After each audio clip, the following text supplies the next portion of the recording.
अस्सलाम वालेकुम फ्रेंड्स, आज की वीडियो में मैं आप लोगों को बताऊंगी शलवार की सिलाई। लास्ट वीडियो में हमने इसकी कटिंग की थी जिसमें मैंने कोशिश की थी कि आपको सारी डिटेल्स बताई जाएं। तो आज हम लोग इसकी कर रहे हैं सिलाई।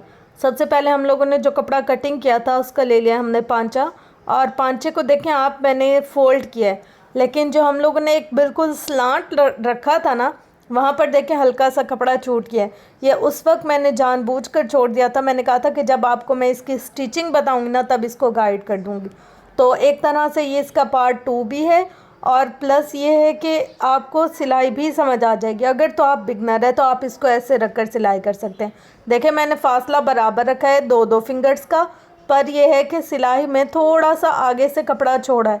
अगर मैं इसको खींच कर पीछे से बराबर करती ना तो ये पूरा मेरा पांचे में झोल सा आ जाता। तो उस झोल को सेट करने के लिए मैंने आगे थोड़ा सा कपड़े का मार्जिन छोड़ा है। अब अगर हमने वहाँ से छोड़ा है तो देखें यहाँ से भी हल्का सा बिल्कुल माइनर सा छूटा है, पर छूटा है। सेम जो दूसरा पांचा है ना उसमें भी हमारे साथ यही होगा कि हम आगे का थोड़ा सा स्पेस छोड़कर फिर इसकी सिलाई को हम कंटिन्यू करेंगे। ये देखें जैसे हल्का आधा इंच मैंने अंदर फोल्डिंग को लिया और उसके बाद मैंने इसको पूरा 1.5 इंच तक फोल्ड कर दिया। हमने 2 इंच का मार्जिन रखा था ना, तो हम लोगों ने इसको 1.5 इंच फोल्ड किया और आधा इंच अंदर कर दिया। इस तरीके से जब हम इसको खोलेंगे तो हमारी लेंथ हो जाएगी बराबर, पर थोड़ा सा पीस आगे से और थोड़ा सा पीस पीछे से छोड़ना होता है हमें। अब देखें यहाँ पर हम लोग इसकी कलियाँ जोड़ेंगे। देखिए पहले पूरी एक साइड खोल लेंगे और फिर दूसरी साइड भी खोल लेंगे। फिर आमने सामने इनके कपड़ों को रखकर ऊपर और नीचे के कपड़ों को एक जैसा ही रखकर हम लोग सिलाई करेंगे। बिल्कुल बराबर बराबर रखकर हमने इनको सेट करना है। जब हमने इनको बराबर बराबर रख लिया, ये देखें ऐसे, ना हल्का सी एक लाइन आगे हो ना हल्की सी एक लाइन पीछे हो, ऊपर नीचे कुछ भी ना हो, बिल्कुल बराबर में रखकर और फिर हम लोग इसको सीधी ऐसे एक सिलाई चला कर आ जाएंगे। ये देखिए यहाँ से ऐसे हमने रखा और ये सीधी सिलाई। अब जैसे हम एक साइड से पूरी बराबर सीधी सिलाई चलाएंगे, हम दूसरी साइड से भी ऐसे ही चलाएंगे। पर यहाँ पर देखिए एक चीज़ नोट करने की है, मैंने बिल्कुल कोने में नहीं सिलाई चलाई, मैंने बिल्कुल साइड पर सिलाई नहीं चलाई। दरमियान में आधा इंच का जो हम मार्जिन रखते हैं ना, आधे इंच का मतलब आधा इंच ही होता है, तो मैंने यहाँ पर आधे इंच का मार्जिन रखकर फिर सिलाई की है। और देखिए पूरी सिलाई एक जैसी है, ना आगे ना पीछे, ना बड़ी ना छोटी, ना ख़राब, ना साइडों से चौड़ी पतली, कुछ भी नहीं, सेम बिल्कुल एक जैसी। फिर देखें उसी को एक कोने को पकड़ के दूसरे कोने को सेट किया। सेट करने के बाद ये देखें यहाँ पर हम लोगों ने जैसे सेम वो सिलाई चलाई थी, सेम यहाँ पर भी हम लोगों ने वैसे ही सिलाई चलानी है। पर यहाँ हम लोग नेफ़ा बनाएंगे। नेफ़ा बनाने के लिए आधा इंच ऊपर हम लोगों ने पहले सिलाई की, फिर उस सिलाई को कर लिया पक्का। फिर वहाँ से हम लोगों ने छोड़ दिया, फिर 2 इंच का छोड़ कर ना हम लोगों ने फासला, फिर वहाँ पर हम लोगों ने सिलाई पक्की करके पूरी आधे इंच की सिलाई की। इस तरीके से हमारा पक्का वाला नेफ़ा बनता है। अभी ये कंप्लीट नहीं है, अभी इसका प्रोसेस है, पर यह है कि हमारा ये बिल्कुल एग्जैक्ट जैसे हम लोग बनाते हैं ना, कुछ लोग ज़ारबंद वगैरह पहनते हैं, उनके लिए ऐसा ही नेफ़ा बनता है।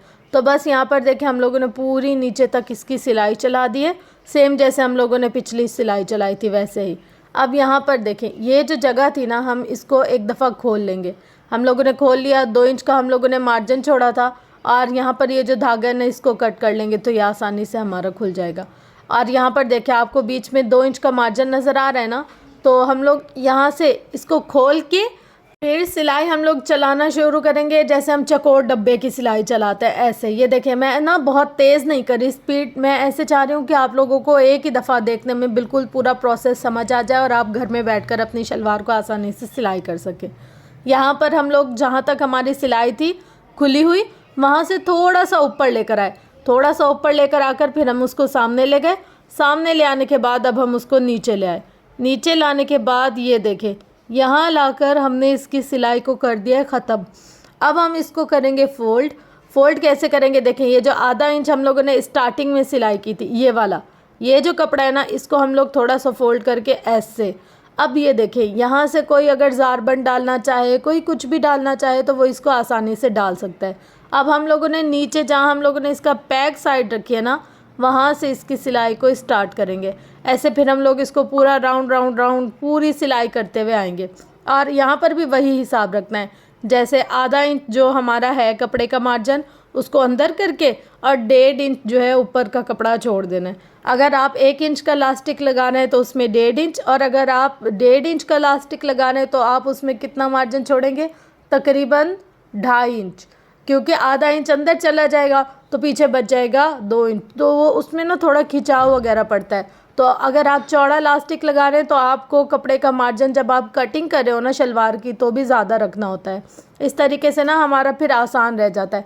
अगर हम इलास्टिक चौड़ा लगाना है और हमने मार्जिन कपड़े का कम रखा है तो वो फोल्डिंग में ज़्यादा चला जाएगा और हमारी शलवार की लेंथ ख़राब हो जाएगी। बस यहाँ पर देखें, अब हम लोग इसको पूरा ही राउंड करते जाएंगे। ऐसा नहीं कि हम लोगों ने ना मतलब लगाया और फिर छोड़ दिया, नहीं, उसी एक सीक्वेंस से यानी आधे इंच का अंदर डालकर पूरा 2 इंच का हम ऊपर की तरफ फोल्ड कर लेंगे। फोल्ड कर कर हम आराम से पूरी इसकी सिलाई कर लेंगे। सिलाई करने के बाद ये देखें, एक कोना जुड़ा और उसके बाद ये एक साइड की कंप्लीट हो गई। अब हम सेम दूसरी साइड की भी कंप्लीट करेंगे। तकरीबन हर तरह की शलवारों का जो नेफ़ा है ना वो इसी तरीके से ही बनता है। मतलब आप कोई भी शलवार बना लें उसका नेफ़ा इसी तरीके से ही बनता है, क्योंकि हमने इलास्टिक ही डालना होता है। ट्राउज़र हो, शलवार हो, जो भी हो, उसका नेफ़ा इसी तरीके से बनता है। अब देखें, हम लोग आते हैं पांचे पे। यहाँ पर हम लोग पांचे की कर ले हैं सिलाई। पर यहाँ देखें, जो आसन है ना, आसन को हम लोगों ने मिलाना होता है। नीचे से मैंने रखा, आधा इंच का मार्जिन छोड़ा और उसके बाद मैंने इसको सिलाई करनी स्टार्ट कर दी। यहाँ से देखें, नेफ़े पे आए, नेफ़े को थोड़ा सा ना राउंड किया। हम इसको कर्व नहीं करेंगे, जैसे एक नोक नहीं बनाएंगे, हल्का सा राउंड शेप में लेकर जाएंगे। और फिर हम लोग इसको जहाँ हम लोगों ने मार्जिन रखना हो, यानी कि अगर हमने शलवार के पांचे का 1 इंच मार्जिन रखा है तो हम 1 इंच से सिलाई करेंगे, और अगर 1.5 इंच रखा है तो 1.5 इंच से सिलाई करेंगे। अब ये हम पे है कि हमने मार्जिन कितना रखा है। जितना हमने मार्जिन रखा होगा हम उसके अकॉर्डिंग पर अपनी सिलाई को स्टार्ट कर लेंगे। यहाँ से देखें, हम लोग इसको पूरा लेकर आ रहे हैं। अब मैंने नीचे ना निशान लगाया हुआ है कि मेरा पांचा कितना है। अगर मेरा जो भी हिसाब किताब होगा वहाँ उस हिसाब किताब तक लाऊंगी। फिर एक पांचे की नाप पर हम दूसरा पांचा बनाएंगे। ऐसा नहीं कि हम लोगों ने एक पांचा बनाया 1 इंच पे और दूसरा पांचा बनाया हम लोगों ने 1.5 इंच पे या फिर 2.5 इंच पे, तो वो गलत हो जाएगा। इस तरीके से हमारी शलवार बराबर नहीं रहती। यहाँ पर हम लोगों ने सिलाई पक्की कर ली और उसके बाद हम लोगों ने इसको कट कर लिया। यहाँ अब देखिए, हमारी ये जो सिलाई है ना, इसकी परफेक्शन क्या होती है, हमारे धागे एक दूसरे में ऐसे लगे कि मर्ज है। जैसे अब ये देखें, यहाँ 2 सिलाइयाँ मिल रही हैं, जैसे एक अंदर की और एक बाहर की ना, पर धागा देख के ऐसा लग रहा है जैसे एक ही हो। ये जो नीटनेस होती है ना, ये जो छोटे छोटे पॉइंट्स होते हैं, ये नोट करने के होते हैं और ये बहुत ज़्यादा देखे भी जाते हैं। अब यहाँ पर देखिए, मैं आपको दिखा रही हूँ पूरी शलवार की सिलाई। बहुत कुछ जो है वो मैंने आपको बता दिया है, कुछ ऐसा मैंने छोड़ा नहीं कि आप लोगों को बताया ना हो, या फिर ऐसा है कि आप लोगों के लिए वो इन्फॉर्मेशन इम्पॉर्टेंट और मैंने आपके साथ शेयर ना की हो। ज़्यादा से ज़्यादा जो हमारी शलवार है ना वो 10 से 15 मिनट में सिल जाती है। सादा शलवार जो मैं आप लोगों को दिखा रही हूँ ना, इस तरीके की जो भी शलवार है वो तकरीबन 10 से 15 मिनट में सिल जाती है। और सारा यही प्रोसेस होता है। सबसे पहले हम लोगों ने पांचे बनाए, पांचे बनाने के बाद नेफ़ा बनाया, नेफ़ा बनाने के बाद फिटिंग की सिलाई लगा दी। ये 4 स्टेप टोटल हैं। जैसे इसकी कटिंग के 4 स्टेप है, जैसे इसको सिलाई करने के 4 स्टेप है। तो होप्स हो कि आज की वीडियो के बाद आप लोग घर बैठकर आसानी से इसको सिलाई कर सकेंगे।